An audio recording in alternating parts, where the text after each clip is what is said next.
po natin itong nangyayari ngayon. Siyempre, hindi lang po ito itong si Marcoleta maging itong si Panfilo Lacson ay muling nagkainitan mga kababayan at muling nagkasagupaan. At mamaya yan ang pag-uusapan natin, pero unahin muna natin itong balita at kalat na kalat ngayon sa mundo ng social media. Mga ka-GPnatics na di umano, itong si Gutesa ay nagsalita na at umamin mga ka-GPnatics na pinilit lang daw di umano ito ni Marcoleta at ni Depensor. Ako po, mga kababayan. Diyos mio Marimar. Talagang bumaliktad na ata ang mundo. Bakit? Kasi itong si Gutesa, ayon sa mga DDS, mga kababayan, ayon kay Marcoleta, ito daw, mga ka-GPnatics, ay isang, sabi niya, pinaka-credible na witness sa lahat. Hindi ako nagsabi niyan. Si Marcoleta nagsabi niyan na pinaka-credible witness sa lahat itong si Gutesa, mga kababayan. Subalit natapwat, sabi ko nga po sa inyo, ayon po sa mga bali-balita sa social media, kasi hinanap po natin yung pinaka-source nito, pero ang daming nagkalat, mga ka-GPnatics, talagang eto nga po, papakita natin sa inyo yung nakuha natin. Oops.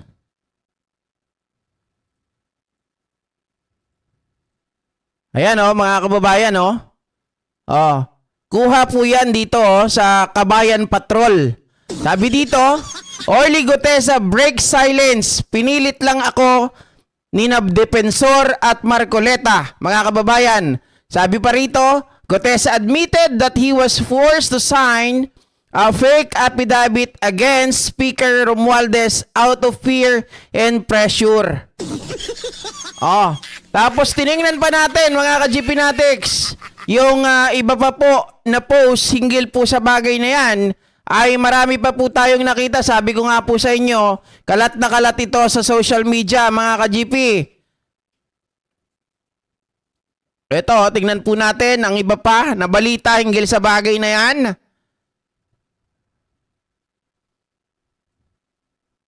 So ayon po dito, mga kababayan, kay G Moto. Ito, kay G Moto, ay ito po ang kanyang sinasabi.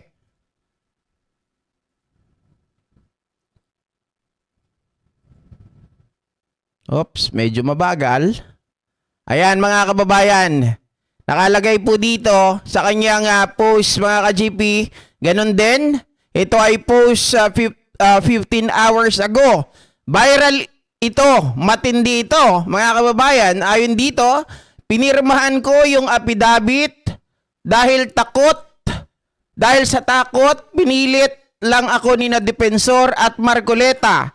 Ito ang matinding pag-amin ni Orly Gutesa, ang dating pangunahing testigo laban kay Speaker Martin Romualdez, na ngayon ay binabasag ang katahimikan matapos mabunyag na peke, mga kababayan, ang kanyang sinumpang salaysay. Sa kanyang pahayag, inilahad ni Gutesa kung paano siya pumirma at ginamit bilang kasangkapan sa isang planong pampolitika na layong sirain ang reputasyon ni Speaker Martin Romualdez. Nako, mga kababayan, ang pag-amin na ito ay nagbukas ng panibagong yugto sa kontrobersya mula sa fake affidavit tungo sa mas malalim na usapin ng political at manipulasyon at abuse of power. Mga ka-GPnatics, at hindi lang yan, ito pa po, balita rin sa Build Better supporters. Sabi naman dito, mga kababayan, Gutesa umamin na, pinilit umano ni na Depensor at Marcoleta na maghain ng peking affidavit. Isang nakakagulat na revelasyon ang bumulaga sa publiko matapos umamin ni Gutesa na pinilit umano siya ni na Depensor at Marcoleta na maghain ng fake affidavit laban kay House Speaker Martin Romualdez. Ayon kay Gutesa, wala siyang mga kababayan, ayon dito sa kanya, ay wala siyang nagawa kundi sumunod sa kaguluhan o kagustuhan na mga mambabatas dahil sa matinding takot. Wala daw siyang choice, sabi niya. Aniya habang detalyado niyang isinisiwalat o inilalarawan kung paano niya napili o paano siya napilit na pirmahan ang dokumentong hindi niya man lang personal na pinanotaryo. Diyos mio, mga kababayan, di ba? Sabi kahapon nitong si Depensor, kung naalala ninyo, sabi niya,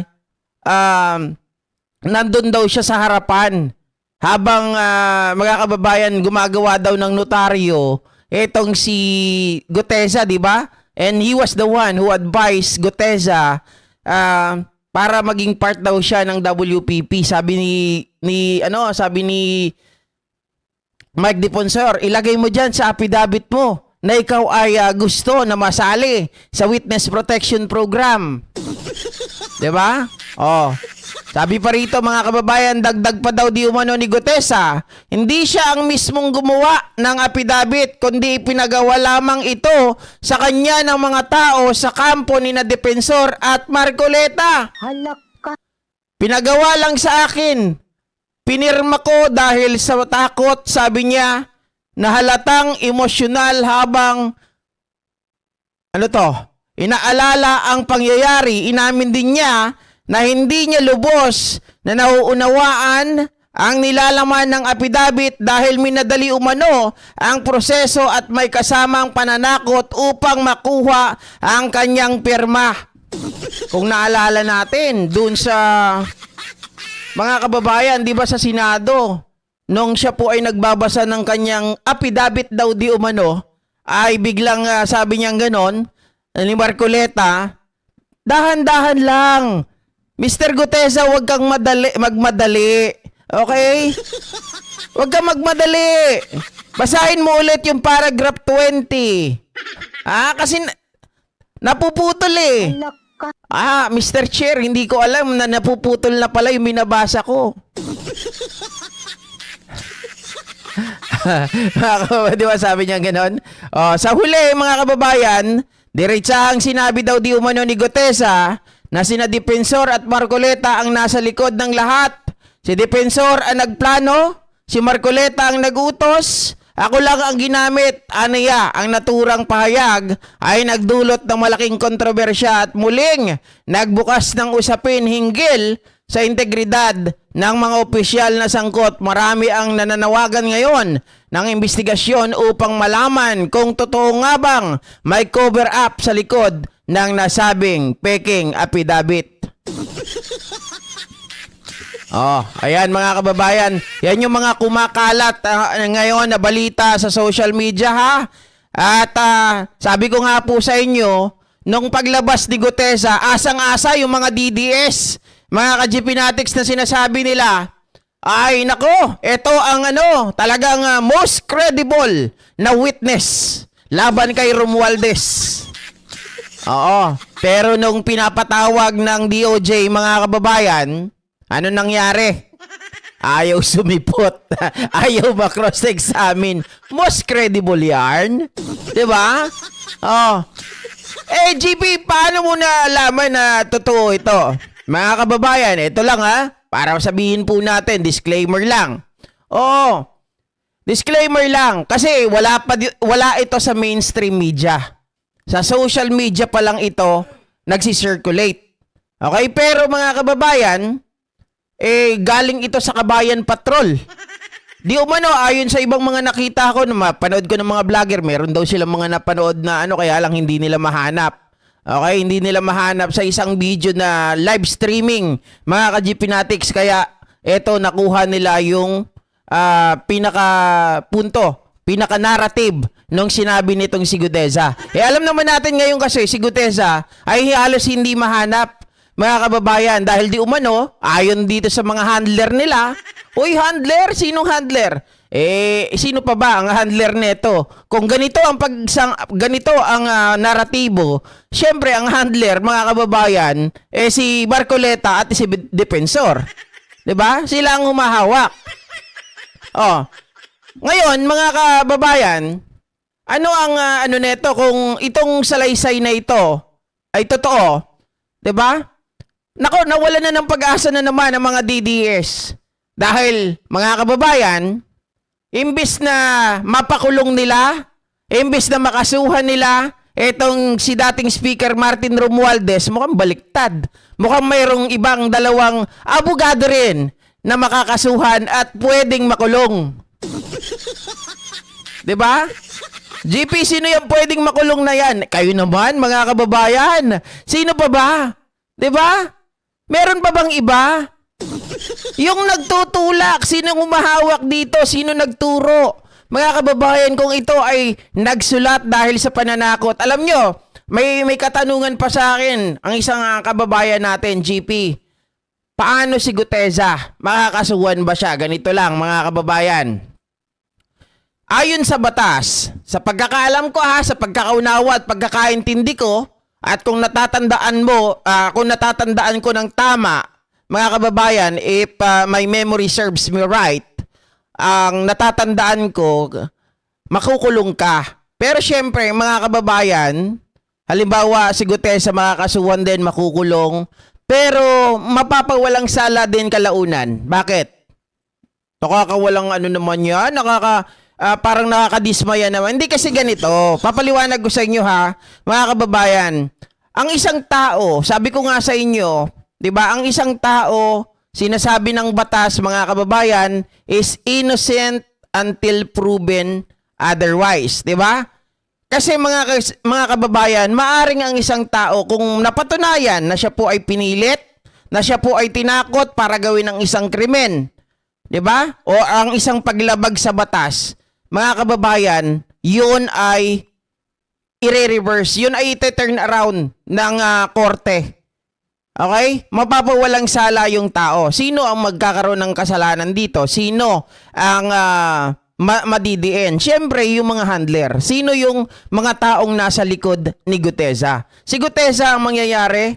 Halimbawa, totoo tong sinasabi niya, mga ka-GPnatics, hindi siya ang madidiin dito. Kasi sabi niya, siya daw ay tinatakot. So, ang kailangan lang niyang patunayan na siya po ay tinakot, na siya po, mga kababayan, ay pinilit. Yun lang ang kailangan niya na patunayan para hindi po siya ang madiin. Pero sabi ko nga po sa inyo, mga ka-GPnatics, ang mangyayari dito, mukhang talagang may pupuntahan, may kalalagyan. Kita nyo naman yung isang tao, parang nakikita ko kahapon sabi ko nga parang nagdudugtong. Kasi talagang pilit nila na nililinis. Pinipilit nila na nililihis, di ba? Nagkanda balubaluktot na nga yung sinasabi ng isang tao Nagkanda balubaluktot na, nagkanda lito-lito na, mga kababayan. At lumalabas na talagang sila ay kausap. Sila nga ang talagang parang sabihin natin, mga kababayan, talagang handler, 'di ba? Talagang sila yung sumusuporta, sila yung nasa likod nitong si Guteza. Sabi ni Ansel Domingo, tama ba ako ng pagkakabasa? Medyo masakit yung mata ko ngayon, kaya medyo nakita nyo ang bagal kong magbasa kasi tinitingnan ko maigi. Mga kababayan, ang naratibo ni Marcoleta at Defensor ay may patong daw sa ulo ni Guteza na 5 milyon kaya ayaw lumabas at may ambush kuno pa silang naratibo. Mind condition yan para ang sisisihin ay si Romualdez. Exactly, mga kababayan. Okay? Exactly. Kasi, syempre sa paglabas ng balita na yan, sasabihin ng mga tao na uto-uto, di ba? Sasabihin ng mga DDS, ay, kaya yan ina-ambush para hindi na magsalita. Sino naman yung ayun?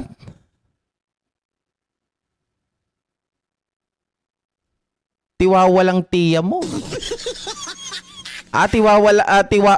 Naniniwalang hiya mo. Ano yun? Ano yan, Sir Smokey? Hindi ko talaga maintindihan. Lagi po nanonood from Abu Dhabi. God bless po kay Pablos Kibuwi. Ang labo na mata ko ngayon, grabe. Sasabihin na naman ng asawa ko, laro pa more. Oh, gumagawa ka lang ng kwento para may malive lang. Anak ka ng nako. Mga kababae, eto nga hindi nyo ba naririnig yung sinasabi ko? May disclaimer ako, di ba? Ayan hindi naman po ako nag-post dito Post po ito ng mga tao sa social media. So ngayon, ipinaparating ko lang sa inyo. Kaya nga sabi ko, hindi natin alam kung ito ay totoo kasi wala pa ito sa mainstream. Puro sokmed pa lang ang nagpapakalat nito. Pero kahit tingnan nyo po, i-search nyo sa Facebook, mga kababayan, Goteza umamin na. At makikita nyo po doon, sunod-sunod, ang iba-ibang mga page ang nagpo-post, mga ka-GP. Okay? So kung mga kababayan, hindi naman ako masisisi dyan.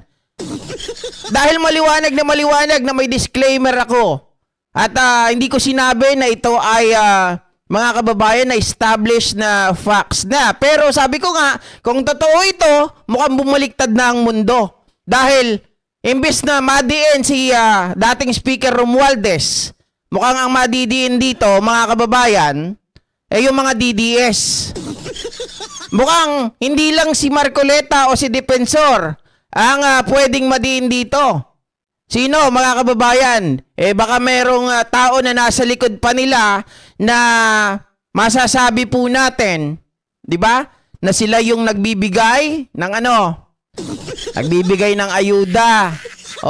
Baka sila yung taong mga kababayan nagbabayad para sirain itong si dating Speaker Romualdez. Sarsa yung pinagsasabi ni Defensor Bayalang DDS yan. Sabi ni Sir Nelson Tolin. Nancy, patulugin mo na yan. Sintomas ng high blood yan. Di ba na ako high blood? Di naman ako high blood. GP yung nag-react guilty. Kaya nga bakit si Romualdez ang magpapa-ambush na kailangang linisin ni Goteza ang pangalan ni Romualdez? Hindi, kasi sabi nila, mga kababayan, kaya daw pinapalabas o drama ng mga ito ngayon. Yan ang pinapakalat nila Diba? Yan ang pinapakalat nila na ito daw ay inambush, ito daw ay may patong na 5 milyon para hindi daw maituro si Romualdez. Mga kababayan. Ang problema, kitang-kita naman na talagang itong si Goteza ay kinukoach. Kitang-kita naman, mga kababayan, doon sa paglabas, paggamit niya ng public document na falsified, di ba? Ito po ay pinorge. Syempre, mga ka-GPnatics, yung credibility ng kanyang statement, pagdududahan talaga yun. Wala nang magiging saysay yun, wala nang magiging bigat yun pag nagkataon. Sabi ng mga DDS, hindi naman kailangan yung notaryo Oo, tama kayo. Dahil nanumpa naman siya sa Senado. Kaya lang, nagkakaroon ng bearing yon, nagkakaroon ng bigat yon, mga kababayan, dahil public document na pinalsified ang gamit mo. So therefore, ano mangyayari doon? Kapag falsified ang dokumento na ginamit mo, mga kababayan, natural ang resulta nun ay rin. 'Di ba? Hindi pwedeng maging reality. Ang sinabi ng balita na interviewed ang Marine, hindi Marine si Orly Goteza, siya ay dating seaman. Seaman ba siya, mga kababayan? Oy, bagong yan bagong progreso yan, mga kababayan. Hindi ko yan napanood, pero ang sinabi lang ng Marine kahapon ay hindi na siya Marine. Bakit namin siya kakanlungin? 'Di ba? Isa na siyang retired. GP, ito na yung totoong tapunan ng putik. Totoong putik sa politika at hindi totoo gagawa ng paraan ng DDS para makuha ang gusto nila kaso minority na lang sila. Oo, ang problema dito kahit na minority na lang sila, kapag may pera, mga kababayan, at talagang makakapal lang ang muka, wala na talaga tayong, kumbaga, hindi na natin sila kayang pigilan. Not unless, ang mangyari dito, pagdating po ng November 14, talagang itong si Lacson ay barahin niya ng gusto itong sila Marcoleta. 'Di ba? Pero matindi itong pasabog na to mga kababayan kung ito po ay totoo talaga. Oo. Sapagkat sabi ko nga sa inyo, hindi lang babaliktad ang mundo ng nitong mga senador na to, nitong sila Mike Defensor, mga kababayan, kundi babaliktad din ang mundo ng mga DDS. Siyempre, mga kababayan, para silang nagluksa. Akala nila, ayahay ang buhay na, si Romualdez talaga ang punot dulo. Kita nyo mga kababayan, mga ka-GP. Nung nakarang araw, ang ICI ay nagrekomenda na o naglabas na ng recommendation sa mga taong kakasuhan. Wala naman doon si Romualdez. Nag-iiyak na naman yung mga DDS doon. Paano naman kasi, mga kababayan? Nasaan si Gutesa? 'Di ba? Nasaan si Gutesa? Sabi nila, most credible witness si Gutesa. Bakit ayaw humarap sa DOJ? 'Di ba? Para patotohanan, mga ka-GPnatics, yung mga sinasabi niya doon po sa Senado. Para ma-cross-examine siya. Para maniwala sa kanya at syempre, para makasuhan na ng tuluyan si Romualdez. Without him, hindi po makakasuhan si Romualdez. Lalo ngayon, mga kababayan, yung RTC ang nagsasabi na peki po, falsifikado. Finorge yung public document na ginamit sa Senado.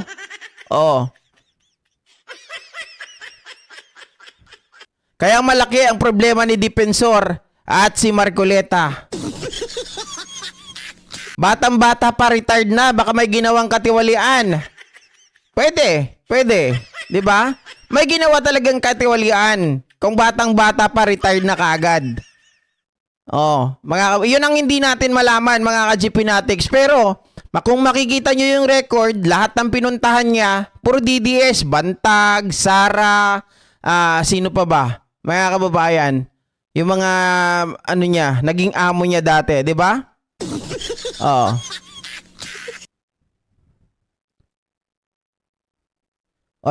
Sir Danny Taling, good day to you, Sir GP. What benefits that Marcoleta and Defensor can get using Gutesa against Romualdez?